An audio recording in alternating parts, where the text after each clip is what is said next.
Si tatay nga bago pa dumating yung bagyo, ayan inalis na nga itong mga mais at pinagbibilid na muna nga nila dahil mainit pa naman nga. At eto't maaga nga yung pasok ko kaya alas 5 pa lang yung gising na nga ako mga mare at magpapahatid na nga ulit ako kay Ran. Dahil hanggang alas 3 nga ang pasok ko nito mga mare kaya kailangan may lakas-lakas pa tayo kahit papaano. Doon na nga ako sa kanya nagpababa sa may bungat nga mga mare kasi bumuli nga ako ng tubig. Sila tatay naman nga ayan nagdala na nga ulit dito mga mare. Noong mga oras naman nga nito ay talagang mainit-init pa nga. Kaya kahit papaano ay nakakakilos pa nga sila ng maayos. Nasa school nga ako pero naiisip ko nga na baka bahain na naman nga ulit dito. Baka hindi na naman nga makasurvive nga itong mga tanim nga natin at eto't napakarami na rin palang bunga dito ng upo. Kaya sayang lang din talaga kapag nga nabagyo nga ulit. Si kulot nga mga mare palagi nagtatanong kung kailan nga daw manganganak itong baboy nga natin to kasi nga balak na nga bumili. Dahil balak na nga mag-alaga ng baboy para daw may mapagkakitaan nga daw siya. Sabi ko paano manganganak wala pa nga tayo mga mare nakikita pwede magbulog ba tawag doon o mag-asawa o kaya naman mag-inject nga doon mga mare. Baka mga mare meron nga kayong pwede nga ituro nga sa amin kung saan nga pwede magpa-inject yung malapit nga lang dito. Para nga rumami na yung mga baboy nga natin. Kumain muna nga sila ng pananghalian bago nga sila mga mare pumunta nga doon sa inumang nga nilang screen. Ikalayuan kasi nakaumang kaya kailangan talaga may lakas nga tuhod nga nila kasi malalim na nga yung tubig. Bago nga bumahang lahat ay talagang binabaha muna nga dito mga mare kasi mababa talaga banda nga dito. Kaya tiya kapag nagpakawala nga yung dam ay talagang bahana naman nga dito mga mare. Pero syempre ang pinagpapiling nga natin wag nga yun mangyari. Kasi nga napakadami rin talaga ng mga bunga nga ng mga tanim nga dito. May nagtatanong nga kung dito ba sa pinangingistaan natin may may-ari. Sa pagkakaalam ko meron nga siya mga mare kasi dati yata itong tinataniman nga ng palay. Kaya lang banda yata sa tulo ay kinuha na ng lupa kaya lumalim nga mga mare kaya dumami yung tubig dito tapos binabaha talaga to pag tag-ulan. Yung iba kasi nakikita namin sa personal, tinatanong kung gano'n nga ba kalawak yung lupa natin kung pati ba to sa mga pinangingistaan ay atin. Sabi nga namin ay hindi nga mga mare, bale nakikiisda nga lang tayo dito kasi marami rin naman talaga nangingisda dito. Kaya kahit nga bahain to, sagana naman nga tayo sa isda, yun na pinagpapasalamat nga namin. Pagkatapos pala ng dalawang subject namin mga mare, eto't kumain muna nga kami dahil gutom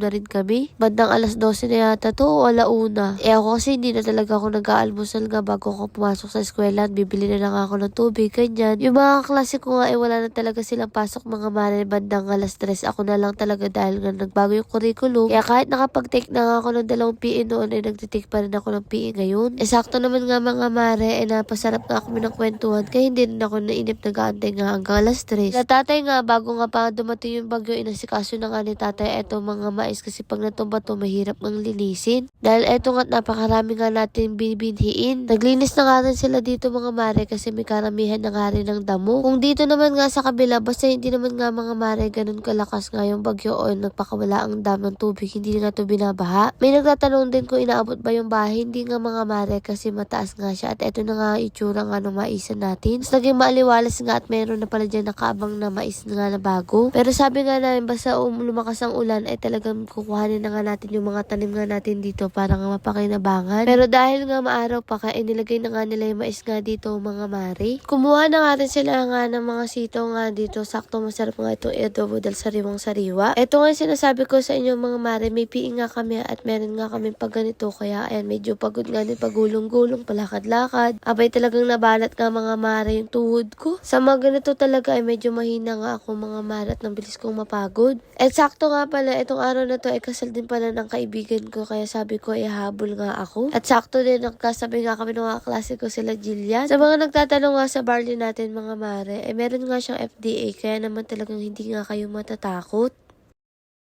Ang ating MC Bester Barley mura na masarap pa dahil may pineapple extract, hindi mapait at hindi lasang damo. Ang sweetener nito ay cocoa sugar kaya natural at friendly sa katawan. Ang barley natin ay gawa sa natural ingredients at gentle for daily use. Marami rin itong healthy support tulad ng pag-support sa natural defense ng katawan, tulong sa healthy digestion at pag-promote ng magandang metabolism. Kapag stress tayo, malaking tulong ang nutrients ng barley para mapanatili ang glow at freshness ng katawan. Diba ano ang kaganda lang sa MC Besser Barley natin. Maraming tayong pagpipiliang flavor. Meron tayong barley juice at sa mahilig nga sa mga dark choco at sa mga coffee lover ay meron nga rin tayong kape. Pero sa mga taong mahilig nga sa mga pure barley ay meron nga din tayo. O diba? Ang tanong, magkano nga ba ang ating barley? Ang ating dark choco ay 1,000 4 boxes na nga siya at 10 na ang laman. Ang coffee barley ay ganun nga din mga mare. Barley juice at pure barley naman 3 boxes nga rin siya sa halagang 1,000. Free shipping, cash on delivery na nga rin siya nationwide. Pero kapag 1 box naman nga mga mare ng kape ay 350. Ganun din ang dark choco. Pag barley juice naman ay 500 isang box, ganun din ang pure barley. Ilalagay ko na nga lang sa comment section kung saan kayo pwedeng bumili.